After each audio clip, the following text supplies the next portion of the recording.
Upgrade your sleep with the award-winning Pod 4 Ultra by 8 Sleep, a smart mattress cover that fits easily over your existing mattress with adjustable temperature settings ranging from 55 to 110 degrees. You and your partner can each enjoy customized comfort on your own side of the bed. I keep mine at 60 to stay cool throughout the night. It even includes smart technology to adjust your mattress position, help reduce snoring. Plus, you'll have 30 days to see if it's the right fit for you. Visit 8sleep.com/Pacman and enter code Pacman for $350 off. The link is in the description. Welcome to the show. Hope you had a great weekend. What a weekend it was. This weekend, the country saw, it might be the largest one-day protest of Trump's presidency, dating all the way back to the first little period of the first term. Possibly millions of people across 50 states and even internationally. And the message was quite simple at most of the protests, some of them kind of being hijacked, but the protest message overall was hands off. Hands off our rights, hands off our institutions, hands off of our democracy, and hands off as in get Elon Musk's hands off of the government. And this was not only about Trump and Elon Musk, who, by the way, now leads this Orwellian Doge, which in practice is going to be winding down, I guess, but at least Elon Musk is leaving, but we don't really know. But they've been slashing federal agencies, gutting public services, and of course, concentrating even more power in the hands of billionaires and even an unelected billionaire. We've seen the deep agency cuts, and we've seen the chaotic immigration raids, also a target of these protests. And we've seen attempts to roll back LGBTQ plus rights with a lot of focus on that T, trans rights, harmful changes to Social Security, to Medicare, obvious attempts to gut Medicaid. And then, of course, in the midst of all of this, the new global tariffs causing this economic upheaval. Thursday and Friday, two of the biggest consecutive stock market decline days as I am taping today.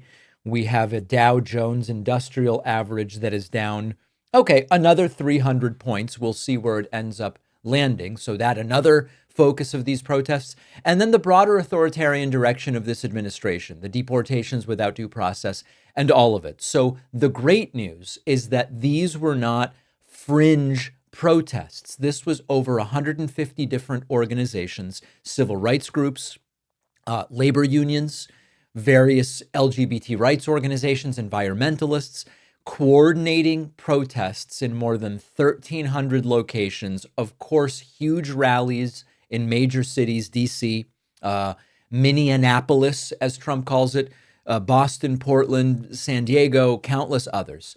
Now, I write in my book, The Echo Machine, now a New York Times bestseller. And by the way, I'm not patting myself on the back. When I say that, I'm patting you on the back. I'm humbled that you all made it a New York Times bestseller instantly.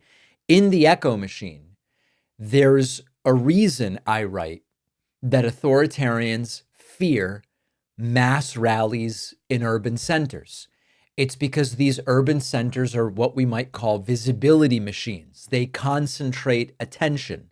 They inspire copycats in a positive sense, and they force corporate media, and by extension, they force the public to notice that this is going on. Movements have gained legitimacy in history because they were seen. And there is really no better stage than a packed city square. And as we look back, as I do in the book, the civil rights movement didn't succeed just because of backroom policy debates. The civil rights movement, to a degree, succeeded because people filled the streets. And yes, of course, it also succeeded on the back of incremental change and presidents who appointed certain Supreme Court justices. Of course, we understand that as well. The anti-Vietnam War movement, the George Floyd protests, a lot of these movements started with rallies just like the ones we saw this weekend. You could even argue that the Arab Spring started with massive symbolic gatherings in the urban cores of society. That is how momentum is built. So we saw 30,000 people in Boston. We saw 100,000 people in DC, 25,000 in Minneapolis. Elected officials showed up. I saw our friend Jamie Raskin deliver a great speech in DC. Protesters marched in cities, yes, but also in suburbs, in rural areas, internationally, in Berlin, Paris, London, Ottawa, Lisbon. So what's most important is that these were not top-down protests. They were organized organically, neighbors, friends, coworkers. That's really what grassroots looks like. And, I got a few emails over the weekend from people saying, David, I saw this one rally taken over by the wokesters. Someone wrote to me and said that, or another one said the rally was taken over only by anti-Israeli sentiment and it started to feel anti-Semitic. Listen, anecdotally, that stuff happened and I warned about that.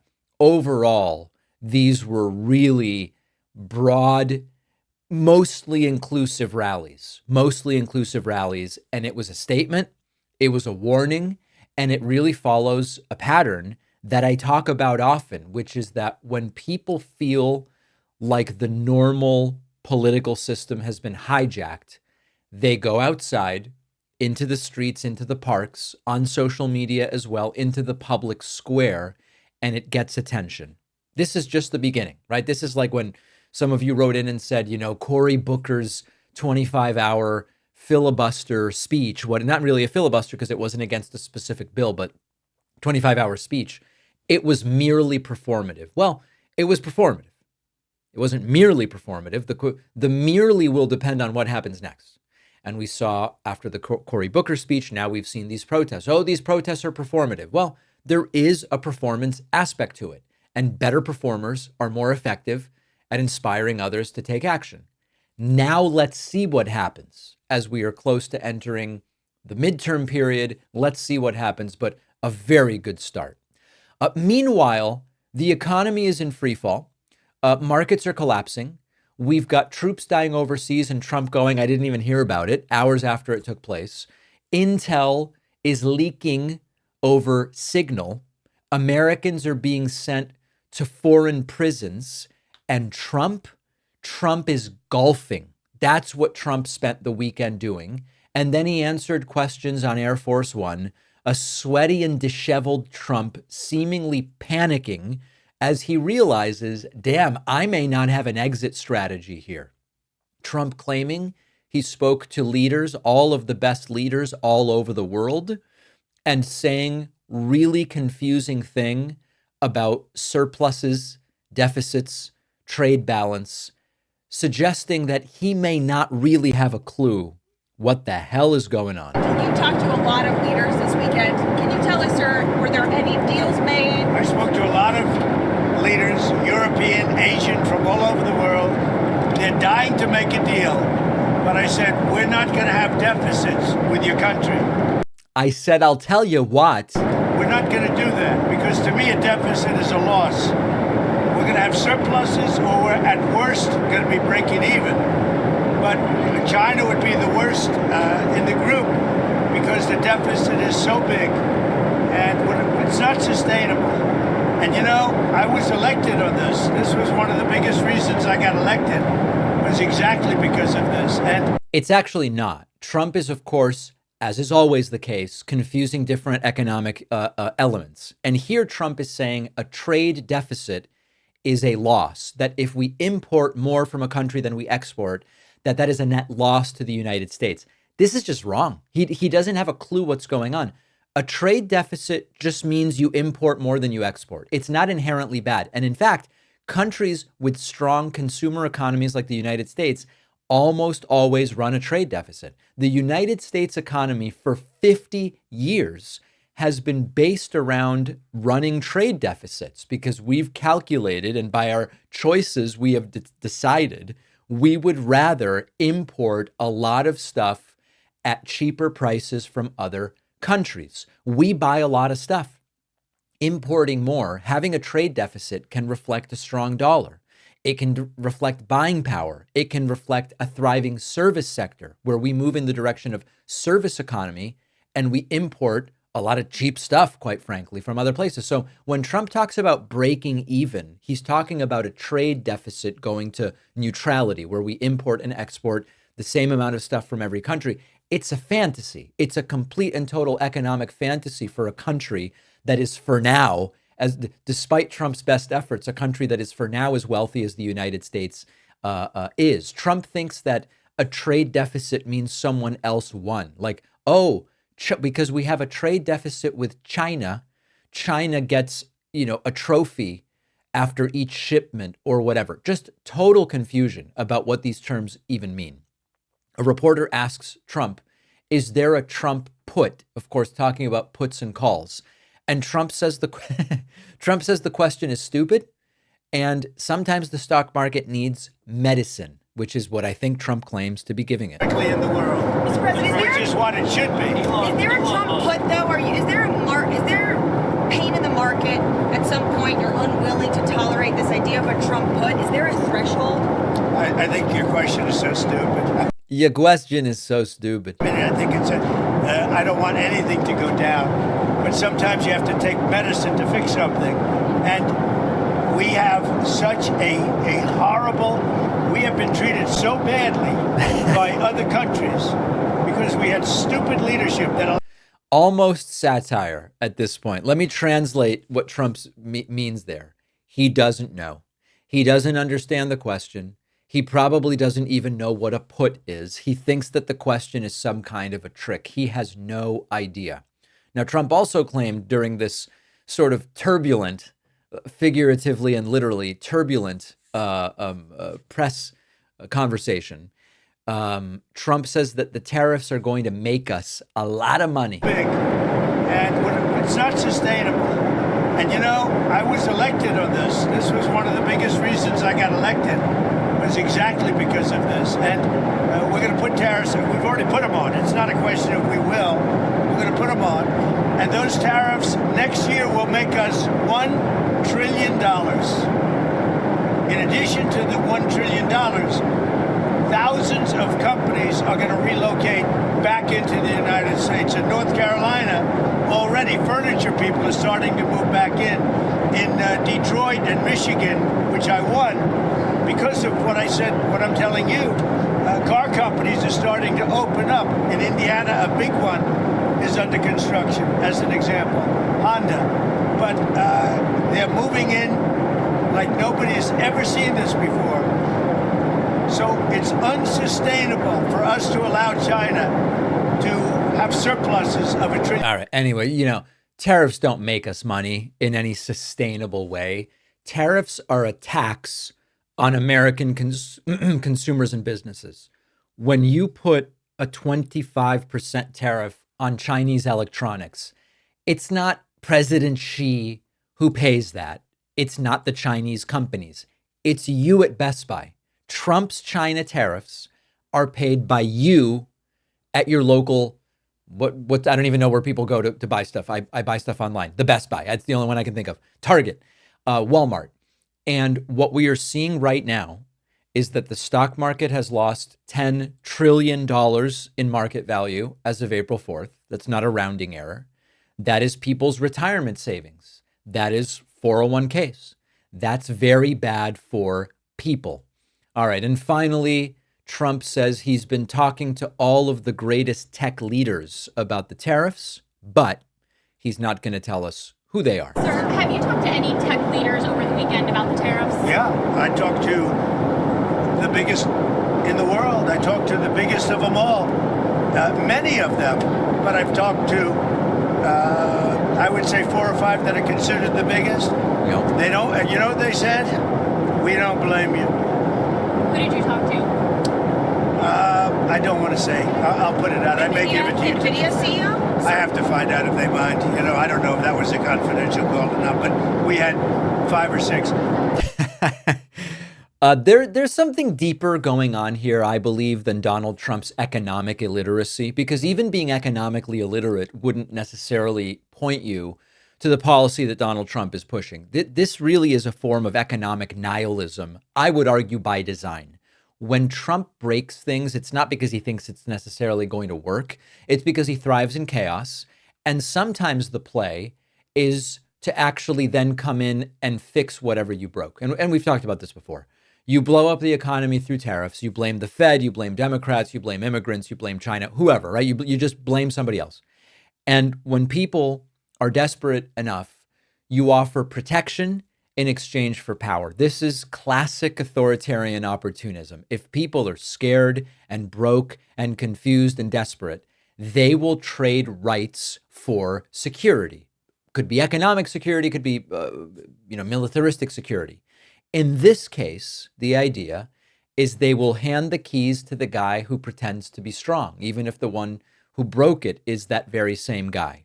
And by the time anybody realizes, how deep the damage goes, he'll be on a plane back to Mar-a-Lago to spend another weekend playing golf. That seems to be the play here.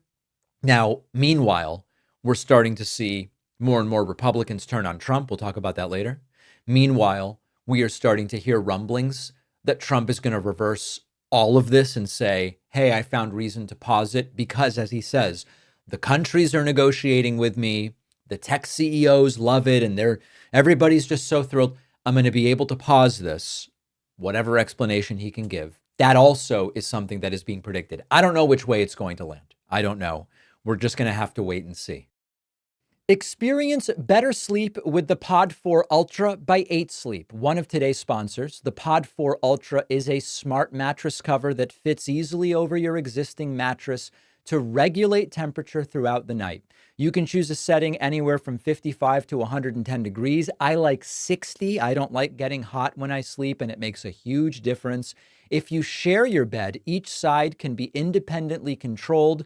You have one temperature, your partner has another. The pod will also monitor your sleep and check out the patterns of sleep to automatically adjust the temperature to optimize rest. Snoring is no problem. The pod can gently elevate your head to reduce snoring when detected, leading to a better night's sleep for you and your partner.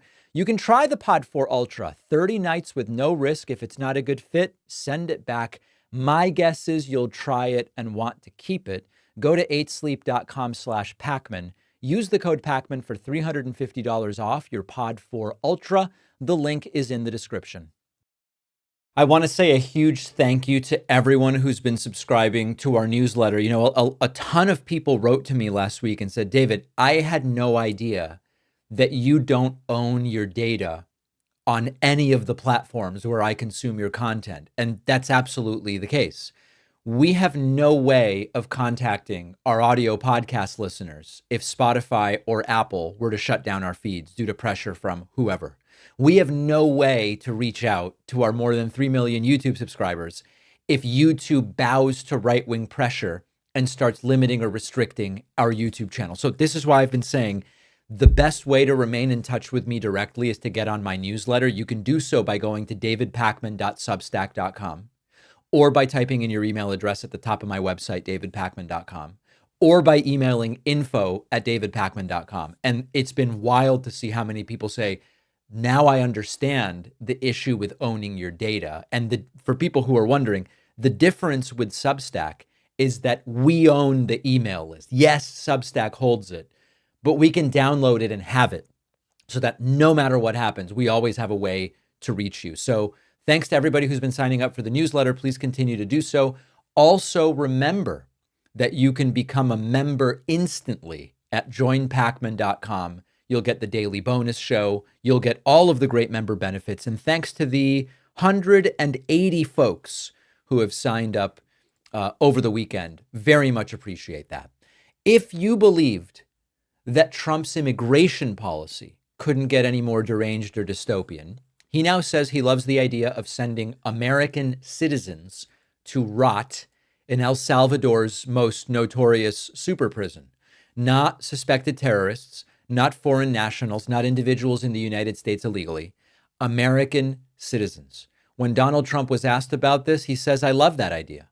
It's not satire. This is not a parody. This is Donald Trump in 2025 openly floating the idea of deporting people born in the United States, American citizens to be imprisoned in El Salvador. Listen to this. Back to El Salvador, the president there said he would be willing to take American citizens in the federal prison population. Is that one of the ideas you're going to be discussing? Well, I love that. If we could take some of our 20-time wise guys that push people into subways and that hit people over the back of the head and that purposely run people over in cars, if he would take them, I'd be honored to give them. I don't know what the law says on that, but I can't imagine the law would say anything different. He can't imagine the law would interfere with this idea. They can house these horrible criminals for a lot less money than it costs us.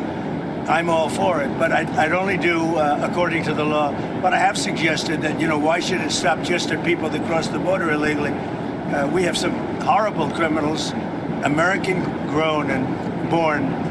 And if we have somebody that bops an old woman over the head, if we have somebody that is in jail 20 times and goes back and shoots people all over the place and then has a bad judge or a bad prosecutor that do nothing about him, all they worry about is politics, they don't worry about that. I think if we could get El Salvador or somebody to take them, I'd be very happy with it, but I have to see what the law says. Okay. What Trump is proposing is completely illegal and unconstitutional. And of course, Trump only cares about the law and the Constitution to the extent that he can use it or ignore it to get out of investigations and consequences for crimes and wrongdoing. That's all, okay? Under the 5th and the 14th Amendments, American citizens are entitled to due process and to equal protection under the law.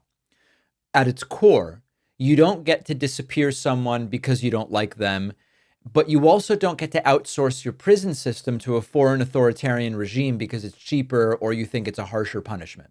And the Supreme Court has explicitly ruled that the government cannot exile American citizens under any circumstances. Now, the key precedent comes from Afroyim v. Rusk from 1967. And in that decision, the court ruled that American citizens can't involuntarily be stripped of citizenship or removed from the country.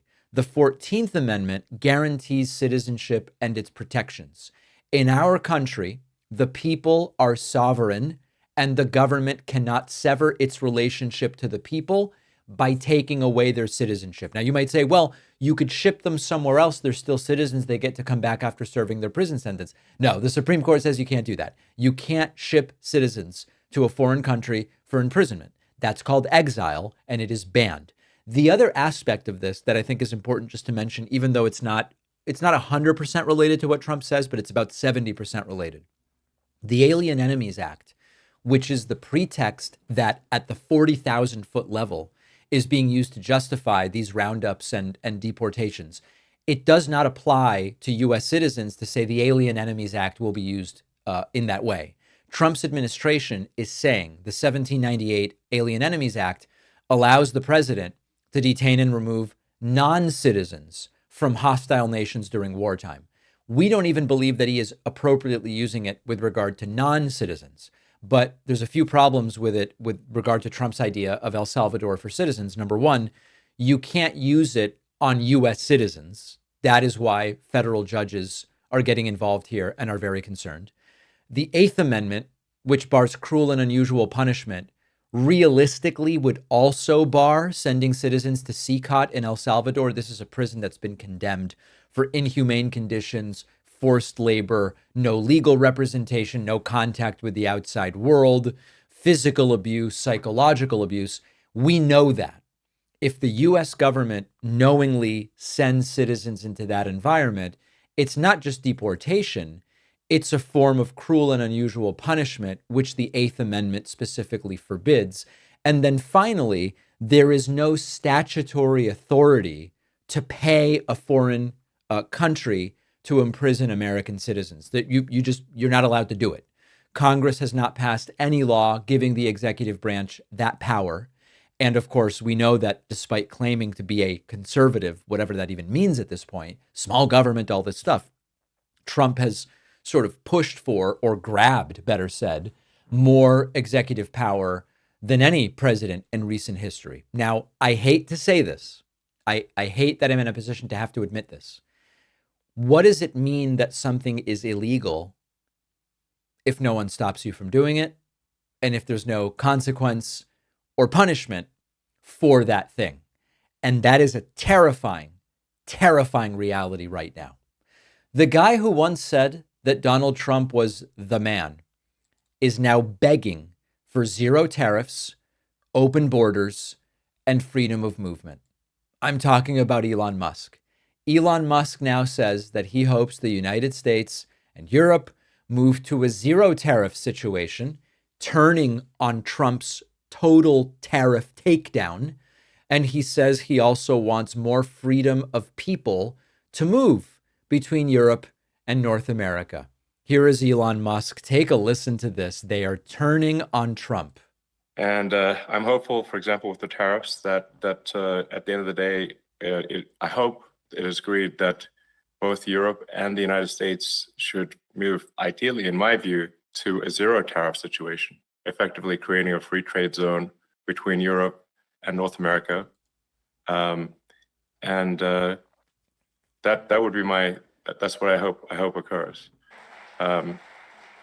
And also more freedom of people to move between Europe and North America, if they wish. If they wish to work in Europe or wish to work in America, they should be allowed to do so, in my view. So that has certainly been my advice to the president. So this is 180 degrees different than what Trump has been pushing and what Trump has proposed. Now, I see that there are some people out there saying, oh, David, this is not Musk breaking with Trump. They all have the same goals. Musk wants zero tariffs, and Trump eventually wants zero tariffs. This entire global tariff gambit, where even islands inhabited only by penguins are having tariffs placed on them, this is all to eventually get to zero tariffs. Well, this isn't necessary if the goal is to get to zero tariffs. Go right to other countries and say, let's go to zero tariffs. You could do that. There's no rule that says you have to do this to get them to negotiate.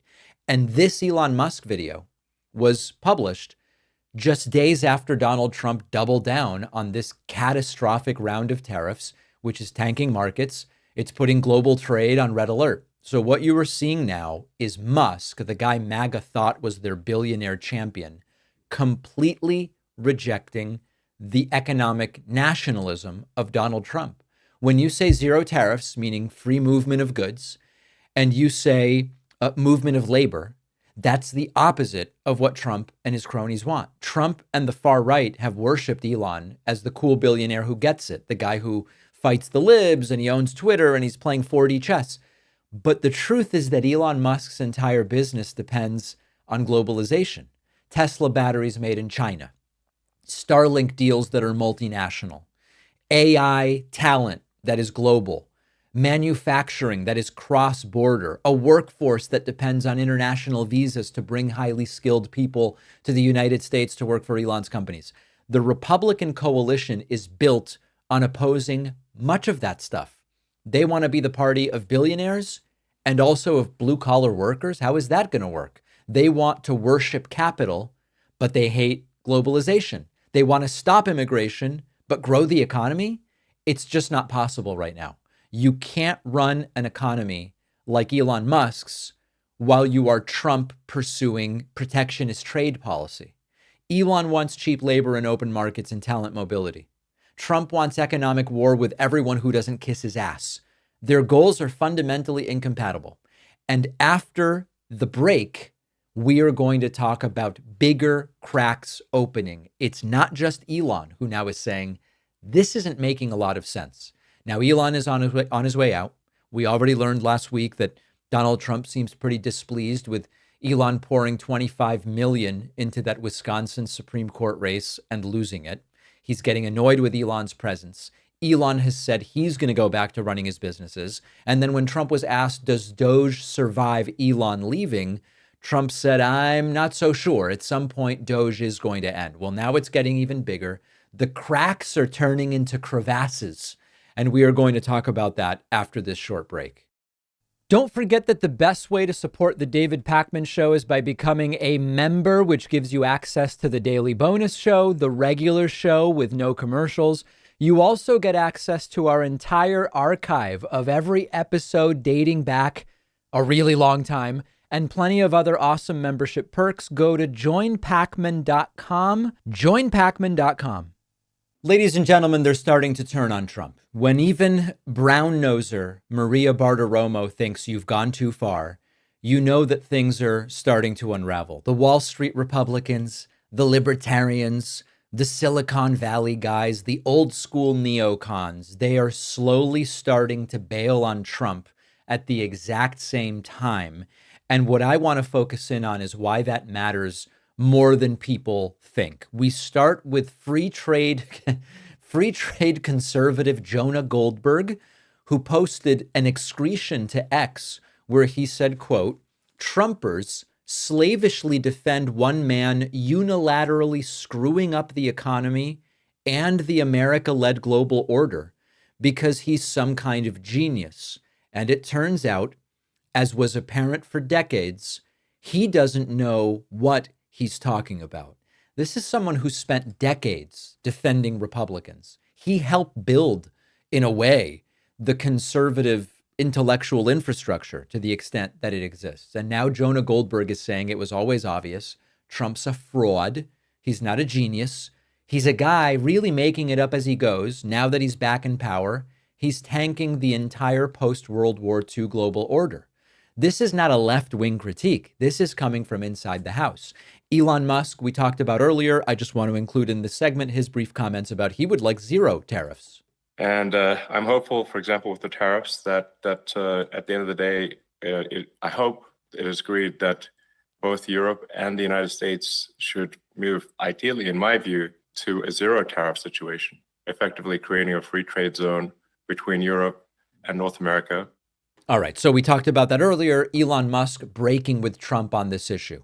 Then we get to our old friend, Maria Bartiromo, who never saw a Trump policy she didn't like, basically a PR firm for Trump and for hedge funds. And she said on air that the tariffs are a debacle, and suggests Congress stopping the tariffs. This is Maria Bartiromo, folks. Question to you on this tariff debacle is, should Congress be involved? California Congressman David Vallado is supporting this bipartisan Senate bill, which forces the president to get Congress's approval to use tariffs. Do you want that? Well, I think being able to have input on these tariffs is extremely important. I think you're referencing the Grassley bill as well, where there's a number of senators who have signed on to that. I'm looking at it. All right. So the idea is, why don't you all do something about this? This is someone who spent years defending Trump's every economic move. She sat silently, Maria Bartiromo did, when Trump blew up trade deals in his first term, cheered when he rolled back regulations, praised the 2017 tax cuts like they were, handed down from Mount Sinai. She's basically begging Paul Ryan to come back from retirement and stop what she sees as insanity. We then get to Rand Paul, Republican senator. We heard from him last week. I want to include this here as well. He doesn't want any of this. He thinks it's all a disaster. But on the tariffs in particular, on the idea of trade is proportional to wealth. The last 70 years of international trade has been an exponential curve upwards, and the last 70 years of prosperity has been upwards also. We are richer because of trade with Canada, and so is Canada. Whenever you trade with somebody, when an individual buys somebody else's product, it's mutually beneficial, or you wouldn't buy it. If the trade is voluntary, it's always beneficial. There is no Canada versus the U.S. The consumer wins when the price is the lowest price. All right. So he's not wrong, by the way, that tariffs are taxes. Tariffs are a form of economic planning.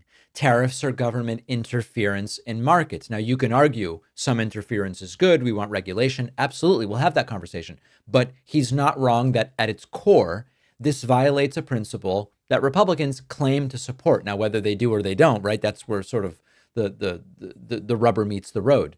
We then get to one of the most repulsive figures in American politics, Texas Senator Ted Cruz. Maybe the most calculating, principle-free opportunist in the Senate, I dare say, who will hold, a Bible in one hand and a bag of Chinese donor cash in the other hand at the same time. Ted Cruz says these tariffs would be bad if they remain in place. So he's hedging a little bit and sort of saying, if these were to stay in place, that would be bad. Look, I think it is a mistake to assume that we will have high tariffs in perpetuity. I don't think that would be good economic policy. I am not a fan of tariffs. And the announcement yesterday, look, time is going to tell in the next month or two or three what happens. If the result of yesterday's announcement is a lot of our trading partners across the globe dramatically reduce the tariffs they charge on U.S. goods and services, and the consequence of that is the U.S. government dramatically cuts the tariffs that were announced yesterday, that would be a great outcome. That would be good for America. If the result is our trading partners jack up their tariffs and we have high tariffs everywhere, I think that is a bad outcome for America. Tariffs are a tax on consumers. So listen, Ted Cruz knows these tariffs are a disaster, but he knows also that this is completely radioactive politically, and he wants to stay on Donald Trump's good side because for Trump, loyalty is the only thing that matters. So you've got all sorts of folks that want out. You have people who just have a modest 401k, and I heard from 3 of them this morning, and they say, I can now retire for 12 days. That's all I've got left. Sort of tongue in cheek, but the point is their modest 401ks are crashing. Trump's billionaire buddies, I don't think are very happy as they have significant holdings in the stock market as well. Libertarians are saying that this is a form of socialism and central planning. Media allies like Maria Bartiromo are starting to question, does this make sense? Calling the tariffs a debacle. The donors are panicking. And the base is still out here mostly posting memes about gas prices. Okay, so the reason that this matters, as I kind of teased at the beginning, is that what will really determine the future path of this is whether the base starts bailing on Trump. I'm extraordinarily skeptical that it will, because they've not bailed on him over anything. And case in point, let's go to an analyst to tell us about tariffs next. All right. We are now going to hear from a completely delusional Trump supporter on the topic of tariffs. She says that tariffs are freedom. She doesn't know anything about this issue. But remember when Trump said he loved the poorly educated? I'm not making fun of this woman, but one of the reasons we explained that Trump loves the poorly educated is that the well-educated aren't going to fall for his nonsense. The well-educated aren't going to say, oh, the tariffs do make sense. No, they're not. So let's listen to this economic analyst, and I use that term extraordinarily loosely, and then we will talk about the claims that she makes. Truly wish more people understood the tariffs that President Trump is implementing. I wish more people knew what kind of freedom that's going to give the American people. Okay. Tariffs aren't freedom. Tariffs are a tax. That's all that they are. And if normal income taxes aren't freedom, then tariffs also aren't freedom. Tariffs are taxes on imported goods. They're paid by the importer here in the United States. They're passed down to consumers through higher prices. When Trump implements tariffs, you just pay more at the store for the same stuff. That's not freedom. It's less buying power. Tariffs can be useful in narrow contexts if you want to protect a particular fledgling industry temporarily, but broad, sweeping tariffs like Trump's, they hurt the whole economy. They promote retaliatory tariffs, which we're already seeing. It damages exports. That hurts farmers. It hurts manufacturers. All right, let's continue. President Trump is trying to use these tariffs to get rid of taxes. No, he's not. This is not how the federal government works. Tariffs don't replace income taxes or other forms of taxation. And in fact, tariffs bring in a really small portion of federal revenue. Even before you go back to before the income tax was instituted in 1913, government was tiny. It didn't do much. No Social Security, no Medicare, no highways, no defense infrastructure. Tariffs right now make up less than 2% of federal revenue. You can't fund the federal government, even in a bare bones way, on tariffs alone. And Trump Although once he said we might be able to someday get rid of taxes with tariffs, he's not actually proposing to do that. The idea is a complete and total fantasy. And I'm telling you guys, he is very smart. That's how the country was ran before taxes. She says that the country was ran before taxes on tariffs. At best, that's a half-truth. Before the 16th Amendment in 1913, we didn't have a federal income tax. That's because the government didn't provide most of the services that we rely on today. No income tax meant no Medicare, no Medicaid, no EPA, no federal funding of public schools, no FEMA, no VA hospitals, no food safety regulations, no modern government. And I know that there are some who still say, I'd love to go back to when the government just did less.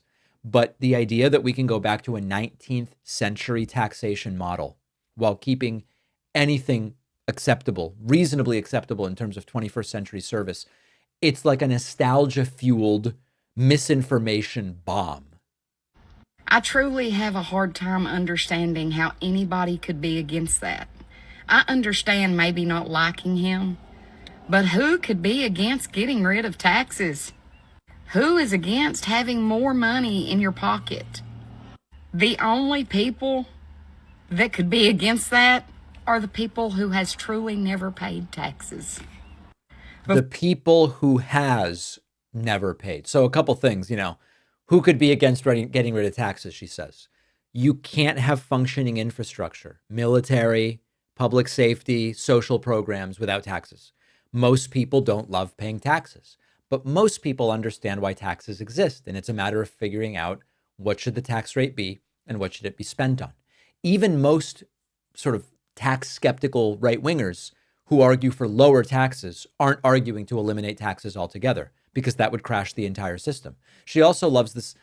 Only people who have never paid taxes would be against getting rid of them. This is such a condescending straw man. Many of Trump's critics right now do pay taxes, and they oppose his policies because the policies don't reduce their taxes. They're just tariffs. It's a tax on imports. That's why they're against them. Tariffs have increased costs on consumer goods in the past. And they hurt industries like agriculture. We saw it during Trump's first term. Farmers lost access to foreign markets because of the retaliatory tariffs. This is a textbook case of economic populism built on false premises. Let's listen to just the last few seconds of this insanity. Before you complain and talk about how terrible it is, give him the opportunity to show you. I hope all you guys are having a wonderful day. It's a beautiful day here in the state of Kentucky. Yeah. Tariffs are not a path to freedom. The modern American government can't run on tariffs.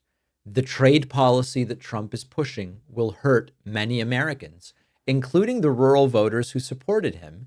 And of course, eliminating taxes while expanding services is a sort of math-free fantasy. This is why a lot of people aren't yet turning on Trump, because they've convinced themselves with the sort of logic or lack thereof that this woman is pushing, that this is all going to be a great thing for them, when of course it's very clearly not. The hope is that Trump bails, says, praise me for putting out the fire I started, and things sort of settle down. As of this moment, rumors that Trump would put a 90-day pause on the tariffs have not come to fruition. Maybe by the time you hear today's show, that will have happened, maybe by tomorrow. But for now, it's all looking extraordinarily grim. But thanks to defenders like this woman, who don't have a clue what is going on, at least for now, Trump gets to keep his base's support. If you value what we do at The David Pakman Show, remember to support us on Patreon. Go to patreon.com/David Pakman Show, where you can get access to behind-the-scenes videos, the daily bonus show, the commercial-free daily show. You can support the show for as little as $2 a month. Check it out at patreon.com/David Pakman Show. Former President Barack Obama spoke over the weekend, and he made a comparison that I think is extraordinarily apt, which is that if he had done even a fraction of the things that Donald Trump has been doing, the amount of apoplexy and panic that you would be hearing and seeing from right-wing media would be absolutely off the charts. And to much of what is going on right now, we are hearing not a peep from right-wing media. Occasionally, I mean, listen, Maria Bartiromo said the tariffs are a debacle, but big picture, the due process-free deportations and all of it, if any fraction of this were done, for example, by Barack Obama, these people would be losing their minds. Let's hear former President Obama lay it out, and I want to talk about it. Imagine if I had done any of this. Let me just, I just want to be clear about this. Imagine that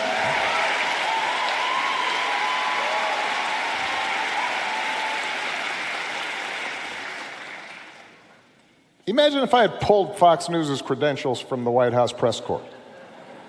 You're laughing, but no, this is what's happening. Imagine if I'd said to law firms that were representing parties that were upset with policies my administration had initiated, that you will not be allowed into government buildings.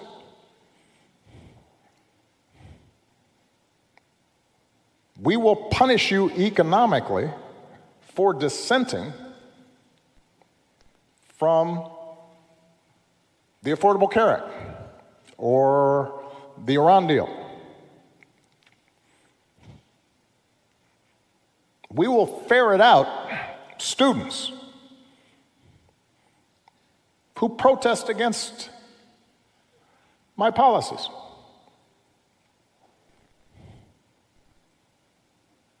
It's unimaginable that the same parties that are silent now would have tolerated behavior like that from me, or a whole bunch of my predecessors. So, and I say this not on a partisan basis. This has to do with something more precious, which is, who are we as a country and what values do we stand for? That last question, what are the values we stand for? That's really a central question to this entire thing. And of course, I laid out some of my values last week in a segment, especially as we have a lot of new viewers now because of the book and different things, just seeing a lot of growth.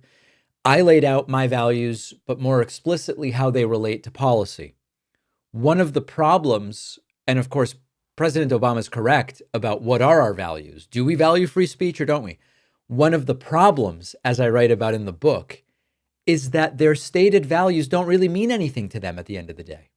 And so this has a twofold impact, or it's sort of meaningful to think about for two different reasons. Number one, is it really worth engaging in these abstractions about values and philosophy when it's worth nothing?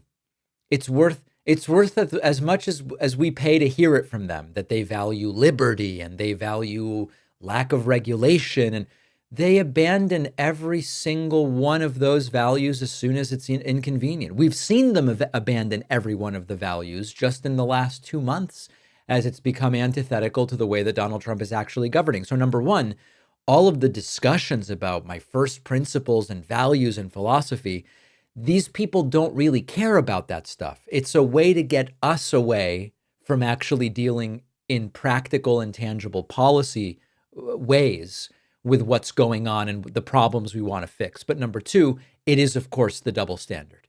And as President Obama correctly points out, if he had done even a fraction of this stuff, they would be calling for his head. They would be saying, use the 25th Amendment to remove him from power and all of it. So what utility does this have to us? Well, first of all, let's stop wasting time engaging with what they say, and let's really engage with what they do. Oh, Trump would, I mean, our next example of Ben Shapiro, by the way, Shapiro's a guy who for a year was saying, I don't think Trump's really going to, Trump says a lot of things, but it doesn't mean he does them. And now Ben Shapiro has turned against the tariffs because Trump is doing it. So let's engage with what they do. And importantly, let's not allow abstract conversations to supplant dealing in practical policy terms with what's going on. All right. Ben Shapiro is now pounding Trump for the insane tariffs. Why do we care what Ben Shapiro says? There are really two reasons. Number one, this is a very strong supporter of Trump's who has often said before, sure, Trump says a lot of things, but the things he does are basically fine. Ben Shapiro, in fact, said during, I believe it was a debate with Sam Harris some months ago, before Trump was elected, Trump's not actually going to do a lot of this stuff. I don't remember if he included the tariffs in that, but he said Trump's not going to do a lot of the stuff he's saying he's going to do. And now Ben Shapiro seems almost shocked that he is indeed doing this stuff. Secondly, this guy has a huge audience on the right, so it does matter if he starts to say, this doesn't make sense. Let's take a listen. Yesterday, President Trump declared that it was, in fact, Liberation Day. His giant tariff policy that he just dropped on the market unilaterally, probably unconstitutionally. Trump's reciprocal tariffs impose hundreds of billions of dollars in new taxes on Americans, be the largest tax increase since the Revenue Act of 1968. One of the biggest tax increases on American consumers in the history of America. And it's going to cost American consumers. It will cost American producers who use inputs from other countries. The Dow Jones Industrial Average plummeted immediately more than 1,000 points. The S&P 500 plummeted more than 3%. The NASDAQ plummeted almost 4.5%. There are real world implications for this sort of stuff. Trade wars are, in fact, not good and not easy to win, particularly if you don't actually have a plan. It is predicated on a bad idea of how international trade works. A fundamental misunderstanding of trade deficits. Trade deficits they're an accounting procedure. Trade deficits have pretty much nothing to do with the health of an economy. I can name you a period in American history where there was a fairly large surplus in America's balance of trade. The entire Great Depression. Yeah. So he makes a lot of points here that you can't dispute. I mean, tariffs are a tax. You can't dispute that. It's a tax on imports specifically. It's not a tax on income. It's not a tax on sales. It's a tax on imports. That's undeniable. Secondly, the trade balance, and in fact, the trade deficit, is not objectively a bad thing. It's sort of like, is 5% unemployment good or bad? Well, you have to consider what's the trend, what's the state of the economy, what's the age distribution of people in the economy. There's how many open jobs are there, all of these different things. And similarly, the trade deficit is a result of 50 years of cumulatively making economic decisions that make us increasingly an economy of services rather than products, and an importer of stuff we would rather pay less for than pay more and manufacture it domestically. The trade deficit, in a sense, is actually a sign of an economy that has matured to a degree beyond simply manufacturing of widgets. Now, you can say it's good or bad. You can say it should change, but the trade deficit in and of itself is not a problem. And similarly, Ben Shapiro correctly assesses that there is no real plan here. Now, if you ask different people associated with MAGA, what is the plan? They'll give you a couple of answers. One is, this will make countries treat us fairly so that then we will have growth. It's not really a plan, and it's not really the way economics works. Another one, well, over the long term, there will be short-term pain, but over the long term, we're going to start manufacturing all of this stuff domestically, and we will be better off. Now, there's no question that over a decade, we could start to manufacture a lot of the stuff we are tariffing domestically, but it's going to cost a lot more.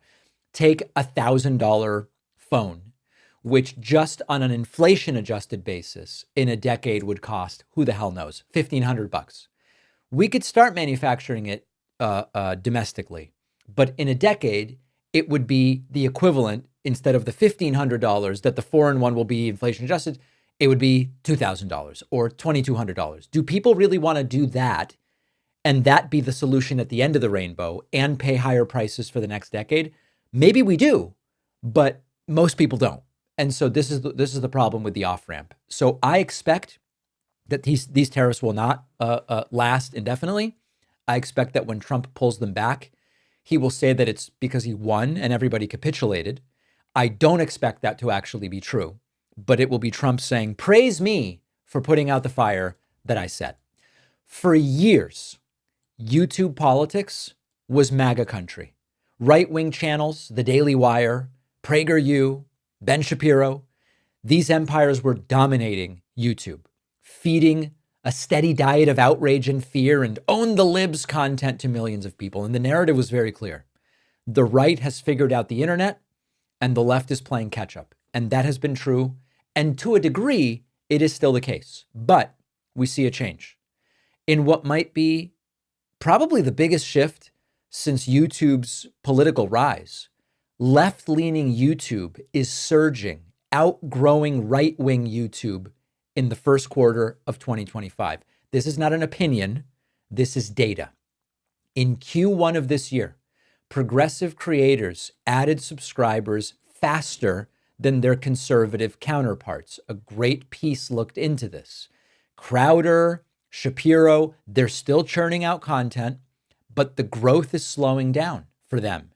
And meanwhile, the progressive voices are really building momentum and finding real audiences on YouTube. Note that we, the David Pakman Show, grew faster than Tucker. We grew faster than Jordan Peterson. We grew almost as fast as Rogan in Q1, who has $100 million or more behind his operation. And here's something else to pay attention to. Fox News ratings are up since the election. CNN and MSNBC ratings are down. But that doesn't mean that left-wing viewers are disengaging. It means that they are done with the bland, centrist, milquetoast cable news stuff. The MSNBC watchers of the Trump years, they haven't disappeared. They've moved. And they're coming here to YouTube, to podcasts, to creators who are speaking plainly, who don't have to act like we're still living in 2012. So this is a very quiet realignment that no one in legacy media seems to have seen coming. The post-election cable drop-off isn't apathy, it's migration. The audience is there. It's just not tuning in anymore to the usual suspects. So thank you to everyone who has been helping us. Help us keep accelerating it. It costs nothing. It costs nothing. Subscribe on YouTube. Subscribe to the audio podcast. Get on our Substack newsletter. All of this stuff is free. And the more we feed the ecosystem, the more that the algorithm is going to reward all of the left wing on that platform. I couldn't be happier to see that this is going on. So thank you. On the bonus show today, no state has gotten rid of its income tax in 45 years. There are now 2 southern states looking at doing exactly that. We will discuss. Secondly, the National Park Service, under the orange guy, has removed references to Harriet Tubman from its Underground Railroad webpage. Here we go again.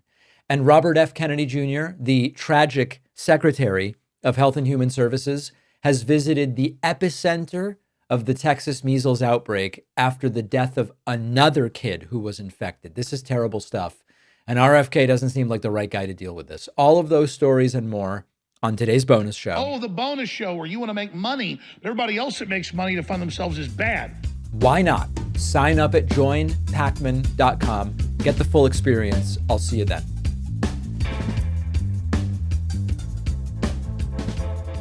Thanks a lot for watching today's show. I just want to take a second to tell you about today's sponsors. Upgrade your sleep with the award-winning Pod 4 Ultra by 8 Sleep, a smart mattress cover that fits easily over your existing mattress with adjustable temperature settings ranging from 55 to 110 degrees. You and your partner can each enjoy customized comfort on your own side of the bed.